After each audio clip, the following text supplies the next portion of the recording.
नमस्कार दोस्तों, आपका अपना स्वागत है स्टडी विद नीरज सर। दोस्तों, एजीटीए, शुगर केन, यूपीएसआई, लेखपाल, बहुत सारी परीक्षाएं आपकी आगे लगी हैं। उस परिप्रेक्ष्य में मैं आपको हिंदी के वीडियोस जो है कंटिन्यू करना चाहता हूं, जो आने वाले एग्जामों में बहुत ही महत्वपूर्ण साबित होंगे।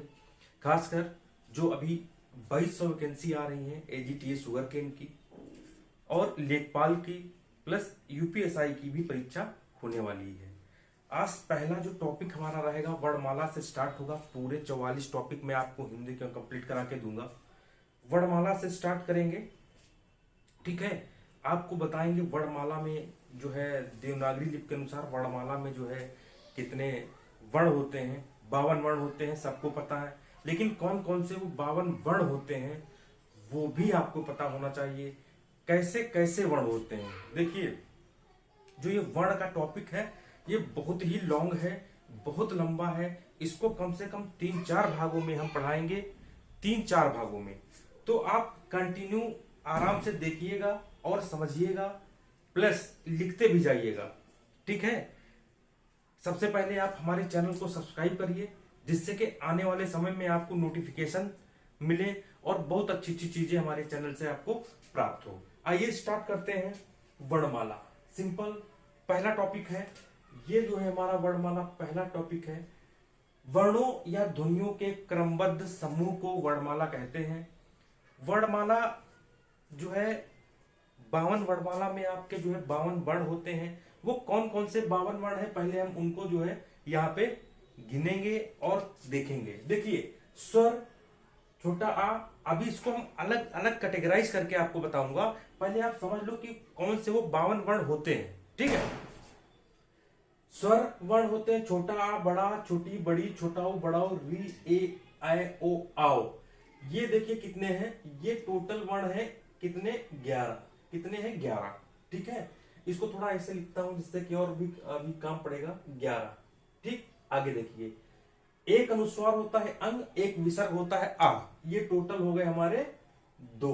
कितने, 2 हो गए। अब देखिए इन्हें हम व्यंजन वर्ण भी कहते हैं, इन्हें हम वर्गीय व्यंजन भी कहते हैं, व्यंजन वर्ग भी कहते हैं, इन्हें हम वर्गीय व्यंजन भी कहते हैं। इन्हें हम जो कहते हैं ये इन्हें हम का वर्ग भी कहेंगे। ये लाइन का वर्ग, ये चा वर्ग, ये टा वर्ग, ये ता वर्ग, ये पा वर्ग, ठीक। ये व्यंजन है जो कंठ, ताल, मूर्धा, दंत, ओष्ठ से बोले जाते हैं। इन्हें हम स्पर्श व्यंजन भी कहते हैं। इन्हें वर्गीय व्यंजन कहते हैं, इन्हें स्पर्श व्यंजन कहते हैं, ठीक है। इन्हें हम का वर्ग, चा वर्ग, टा वर्ग, ता वर्ग, पा वर्ग भी कहते हैं। कंठ, ताल, मूर्धन्य, दंत, ओष्ठ से बोले जाने वाले वर्ण भी कहते हैं। इनकी संख्या होती है 25। कितनी, 25 होती है। अब देखो अंतस्थ व्यंजन जो स्वर और व्यंजनों के मध्य आते हैं उन्हें हम अंतस्थ व्यंजन कहते हैं। इनकी संख्या होती है 4, ठीक। ऊष्म व्यंजन संख्या है 4। इसके अलावा जो है ये संख्या 4 है, इसके अलावा और भी है लेकिन मुख्यतः ये 4 है।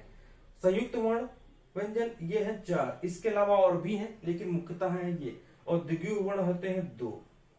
टोटल अगर हम इनको करेंगे तो हो जाएंगे 8, 12, 14 वर्ण, ठीक है। ये 14 वर्ण हो जाएंगे। अब इनको हम जोड़ेंगे, देखेंगे कितने आ रहे हैं। 2, 1, 3, 5, 3, 8, 8, 4, 12 का 2, हासिल चला 1, 2, 4, 1, 5, टोटल हो गए 52 वर्ण। ये आपके वर्णमाला में जो 52 वर्ण होते हैं वो यही है, ठीक है। देवनागरी हिंदी वर्णमाला में वर्णों की संख्या जो है 52 होती है। अब देखो यहाँ पे बहुत सारे तरीके को क्वेश्चन भी यहाँ पे पूछे जाते हैं, बहुत सारे तरीके के क्वेश्चन आपको पूछे जाएंगे। सबसे पहला क्वेश्चन ये पूछा जाएगा कि स्वरों की संख्या कितनी होती है। हिंदी वर्णमाला में हमारे मुंह से बोला गया एक एक शब्द भी इंपॉर्टेंट है। हिंदी वर्णमाला में स्वरों की संख्या कितनी होगी, 11। अगर पूछा जाता है कि हिंदी वर्णमाला में स्वरों की संख्या कितनी होती है, स्वरों की संख्या, ठीक है, तो स्वरों की संख्या होगी यहाँ पे 11। हिंदी वर्णमाला में स्वरों की संख्या होगी 11। और अगर पूछा जाए कुल स्वर कितने होंगे, कितने कुल स्वर लगा के पूछा जाए तो यहां पर 13 होंगे। कितने? 13।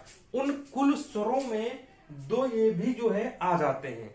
अब आप ध्यान ये रखना कि कुल पूछा जा रहा है कि नहीं। ठीक, तो कुल पूछा जाए तो 13 और स्वरों की संख्या पूछी जाए तो 11। अब इसी तरह हम बात करते हैं व्यंजन। व्यंजन, अब देखो अगर पूछा जाए हिंदी वर्णमाला में व्यंजन कितने होते हैं 33। अगर पूछा जाए कुल व्यंजन कितने होते हैं, कुल व्यंजन तो होते हैं 41। कितने? 41 होते हैं। ठीक, इतना आप ध्यान रखना। ठीक है, कुल व्यंजन पूछा जाए तो 41 और व्यंजन की संख्या पूछी जाए तो 33 होती है। अब देखिए, आइए हम बात करते हैं कि स्वर और व्यंजन जो है वर्णमाला, वर्ण को दो भागों में बांटा गया है। पहला है एक स्वर और दूसरा है व्यंजन। तो पहले हम बात करेंगे स्वर की। ठीक, पहले हम बात करेंगे स्वर की। ठीक, स्वरों की। ठीक, अब स्वर मुख्यतः होते हैं दो प्रकार के। होते तो तीन है, हिंदी में होते हैं दो और संस्कृत में होते हैं तीन। तो पहले हिंदी की बात करेंगे। स्वर, देखो स्वर होता क्या है मैं आपको बता दूं। स्वरों को हम दो भागों में बांटते हैं। कितने? स्वरों को हम दो भागों में बांटते हैं। स्वर उन वर्णों को कहते हैं जिनका उच्चारण बिना अवरोध होता है। बिना अवरोध होता है। एक सेकेंड, सुनो सुनो, इनका समझाओ, आवाज ना आ। सॉरी डिस्टर्ब के लिए। देखो स्वर, जो स्वरों की संख्या होती है वो होती है दो हिंदी में। एक तो देखो स्वर जो होते हैं, नंबर एक ह्रस्व स्वर। कितना? ह्रस्व स्वर ये होता है और ये होता है दीर्घ स्वर। क्या? दीर्घ स्वर। दीर्घ स्वर, एक सेकंड चेक कर लेते हैं सही से चल रहा है। हाँ, दीर्घ स्वर होता है। ठीक, अब जो है इनको कैसे पहचानेंगे कि ये जो है ये ह्रस्व स्वर है, ये दीर्घ स्वर है।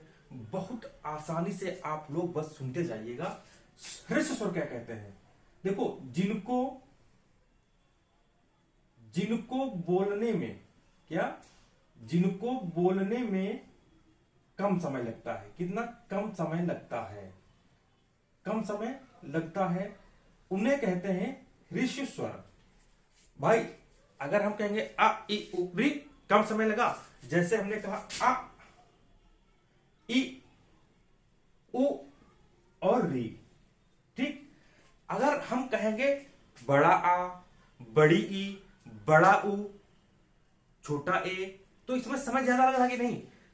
तो जहां पर समय कम लगे, जिनको बोलने में समय कम लगता है वो कहलाते हैं ह्रस्व स्वर, और जिनको बोलने में समय अधिक लगता है, जिन स्वरों को बोलने में,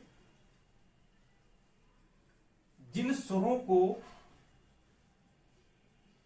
बोलने में अधिक समय लगता है, अधिक समय लगता है, मतलब जिन स्वरों के उच्चारण में अधिक समय लगे उन्हें दीर्घ स्वर, और जिन स्वरों के उच्चारण में कम समय लगे उन्हें ह्रस्व स्वर कहते हैं। देखो, दीर्घ स्वर, ह्रस्व स्वर को बिना हम किसी रोक टोक के बोल सकते हैं, लेकिन दीर्घ स्वर को जब बोलेंगे तो हम ह्रस्व स्वर की मदद से ही बोलेंगे। दीर्घ वर्ण को जब बोलेंगे वो ह्रस्व स्वर की ही मदद से बोलेंगे। अभी मैं आपको बताऊंगा। तो इतनी बात समझे, जिनको बोलने में कम समय लगता है वो ह्रस्व स्वर, और जिनको बोलने में अधिक समय लगता है वो दीर्घ स्वर कहलाते हैं। जैसे हमने कहा बड़ा आ, बड़ी ई, बड़ा उ, छोटा ए, बड़ा ए, छोटा ओ, बड़ा औ। ठीक, ये दीर्घ स्वर भी इन्हें कहते हैं। एक चीज और ध्यान रखना, ठीक है, एक चीज और ध्यान रखना, इसमें नोट करके एक चीज लिखना। नोट करके यहां से क्वेश्चन आता है कि जो छोटा ए और बड़ा ए और ओ और औ, इनको हम संयुक्त वर्ण भी कहते हैं। क्या कहेंगे? इनको हम चाहे संयुक्त वर्ण कहो, इनको हम संयुक्त स्वर भी कहते हैं। क्या? संयुक्त स्वर भी कहते हैं। इतना आप लोग ध्यान रखना। उम्मीद करता हूं यहां तक आपको सारा समझ में आया है। ह्रस्व स्वर, दीर्घ स्वर, देखो बहुत आसान है, यहां से क्वेश्चन बराबर पूछाता है। हिंदी की बात करते हैं।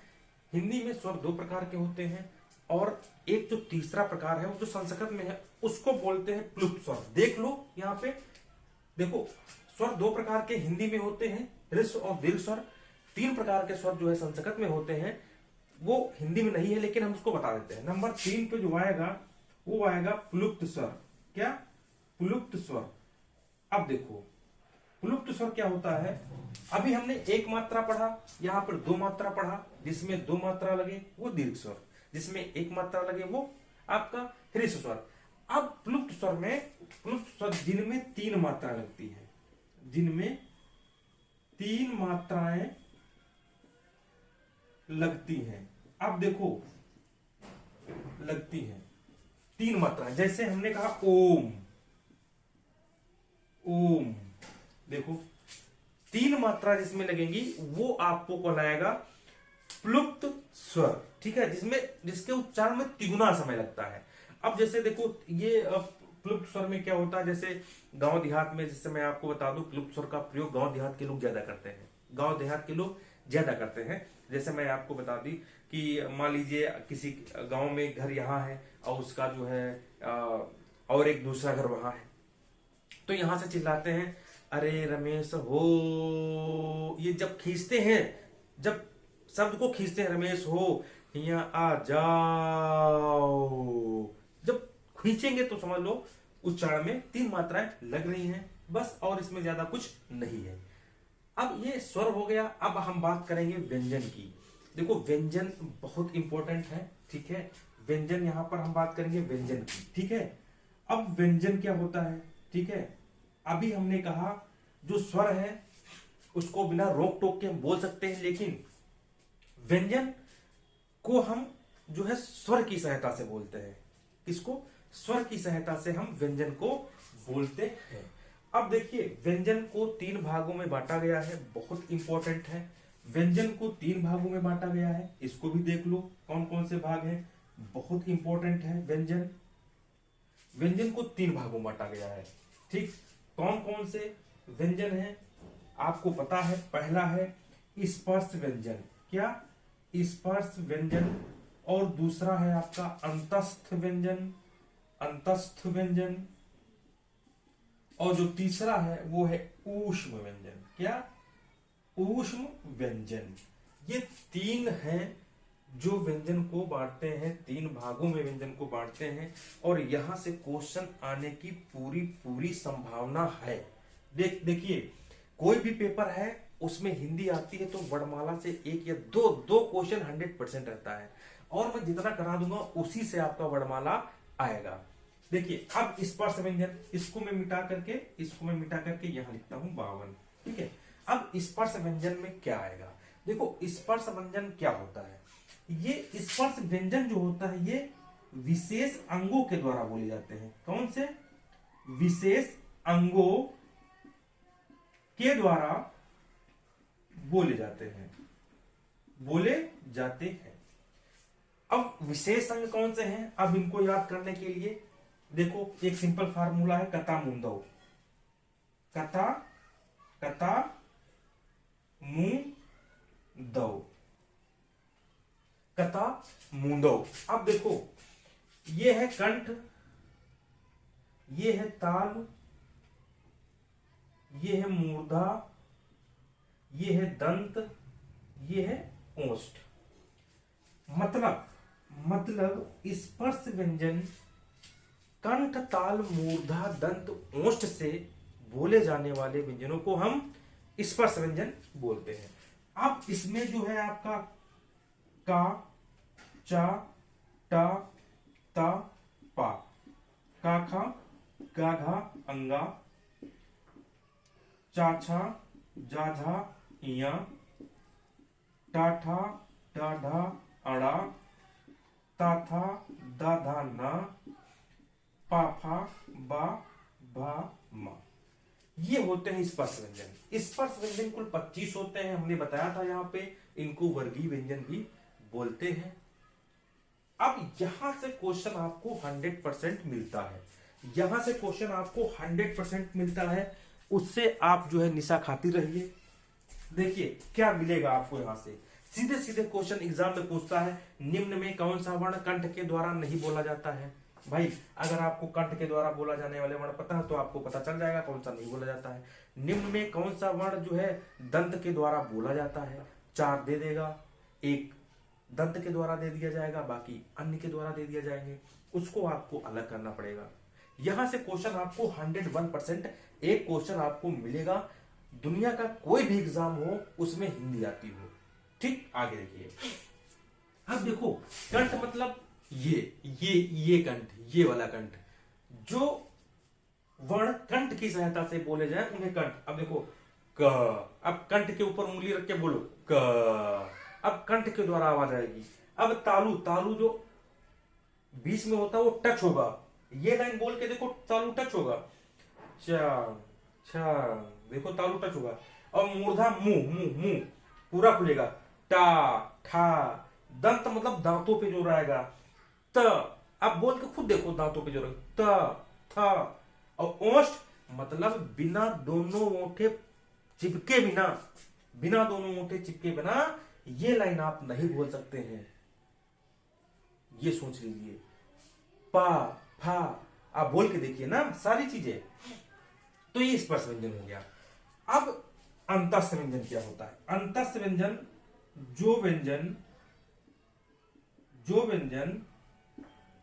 स्वर व व्यंजनों के मध्य आए, व्यंजनों के मध्य आते हैं, उन्हें हम कहते हैं अंतस्थ व्यंजन। स्वर और व्यंजनों के मध्य स्थित होते हैं अंतस्थ व्यंजन। अब देखो हम बात करते हैं पापा पापा मां यारा लावा। देखो ये स्वर, ये व्यंजन और बीच में स्थित है अंतस्थ व्यंजन। इतने अंतस्थ व्यंजन बीच में स्थित है। ठीक है। अब देखो अंतस्थ व्यंजनों की संख्या होती है या, रा, ला, वा। इन्हें अर्ध स्वर भी बोलते हैं, आगे मैं बताऊंगा। इन्हें अर्ध स्वर भी बोला जाता है। उस व्यंजन क्या होता है? उस व्यंजन जिनको बोलने में मुंह से ज्यादा वायु निष्कासित हो, जिनको बोलने में मुंह से ज्यादा वायु निष्कासित हो, वायु निकले या निष्कासित हो। ठीक है। अब देखो उस व्यंजन हमने यहां पे क्या लिखा था, ये। अब इनको बोल के देखो मुंह से ज्यादा वायु निकलेगी, ज्यादा वायु निकल रही है तो ये उस व्यंजन हो जाएंगे। क्या? ये सा आपका होगा, ये सा होगा, ये सा होगा और हा होगा। इसके अलावा और भी होते हैं, उनको मैं नेक्स्ट बताऊंगा। कैटेगराइजेशन में के अलावा जो है बहुत सारे प्रकार के वर्ण होते हैं, उनको आगे बताऊंगा। इसलिए ये स्वर हो गया, ये व्यंजन हो गया।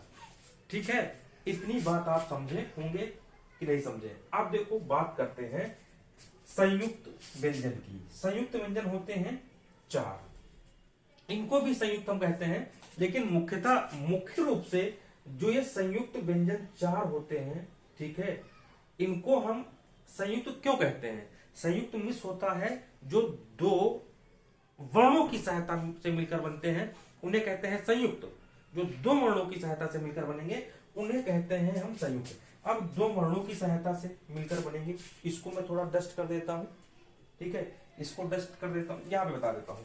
देखो अब देखो यहां पे ये छा है। अब देखो ये छा जो है ये संयुक्त वर्ण कैसे? देखो छा जो मिलकर बना है वो मिलकर बना है का प्लस सा से, का प्लस सा से। जो ये छा है वो मिलकर बना है का प्लस षटकोण वाला सा। और जो त्रा है, क्या त्रा, ये मिलकर बना है ता प्लस रा, ये आधा आधा है, ध्यान रखना आधा आधा। और ये जो ज्ञा है, ज्ञा जो बना है जा प्लस इया से। और जो स्रा है ये वाला स्रा, ये मिलना है स्रा प्लस स्रा से। एक चीज ध्यान रखना, इनको हम संयुक्त वर्ण बोलते हैं क्योंकि दो वर्णों की सहायता से मिलकर बने हैं। ये जो हमारा स्रा है, ये स्रा, इसको संयुक्त वर्ण बोलते हैं। इसको हम मिश्र वर्ण भी बोलते हैं। क्या? इसको हम मिश्र वर्ण भी बोलते हैं। मिश्र वर्ण ध्यान रखना। आप देखो, इसी में मैं आपको बताऊंगा, ये द्विगुण वर्ण है। क्या? द्विगुण वर्ण है। अब जो देख लो, ये जो पंचमा अक्षर है, व्यंजन वर्ण जो 25 होते हैं, इनके जो पंचमा अक्षर हैं, पंचमा अक्षर मतलब जो पांचवें नंबर पे आएंगे, 1 2 3 4 5, 1 2 3 4 5, 1 2 3 4 5, इन्हें हम पंचमा अक्षर कहते हैं। ठीक है, इन पंचमा अक्षर को हम बोलते हैं अनुनासिक वर्ण। क्या? अनुनासिक वर्ण। अनुनासिक वर्ण वे वर्ण होते हैं जिनको मुंह और नाक दोनों के द्वारा बोला जाता है, उन्हें हम बोलते हैं अनुनासिक वर्ण। ठीक, ये होते हैं पंचमा अक्षर जो है अनुनासिक वर्ण के नाम से हम जानते हैं। अब देखो, अंग जो आ होता है, अंग आ, इन्हें हम अयोगवाह वर्ण के नाम से भी जानते हैं। अयोगवाह वर्ण। क्या? इन्हें हम अयोगवाह वर्णों के नाम से भी हम जानते हैं। अंग और आ को, इनको हम अनुनासिक वर्ण के नाम से बोलते हैं, जो मुंह और नाक दोनों के द्वारा बोले जाते हैं। अच्छा, ये इतना आपको समझ में आया। आप बिल्कुल धीरे धीरे चलिए, सही बता रहे हैं, एक भी क्वेश्चन आपका गलत नहीं होगा। फिर कह रहा हूं, हर एग्जाम के लिए मोस्ट इंपॉर्टेंट है। अब हम नेक्स्ट इसके बाद बात करेंगे पार्ट 2 में। तब तक के लिए नमस्कार, धन्यवाद, बाय बाय। सारे लोग इसको पढ़ना, ठीक है? सारे लोग, ठीक है? हाँ, एक चीज और, अगर किसी को AGTA, शुगर केन, UPSI किसी भी कंपटीशन का नोट्स अगर चाहिए तो 7379823368 पे कॉल कर सकता है। तब तक के लिए नमस्कार, धन्यवाद, बाय बाय।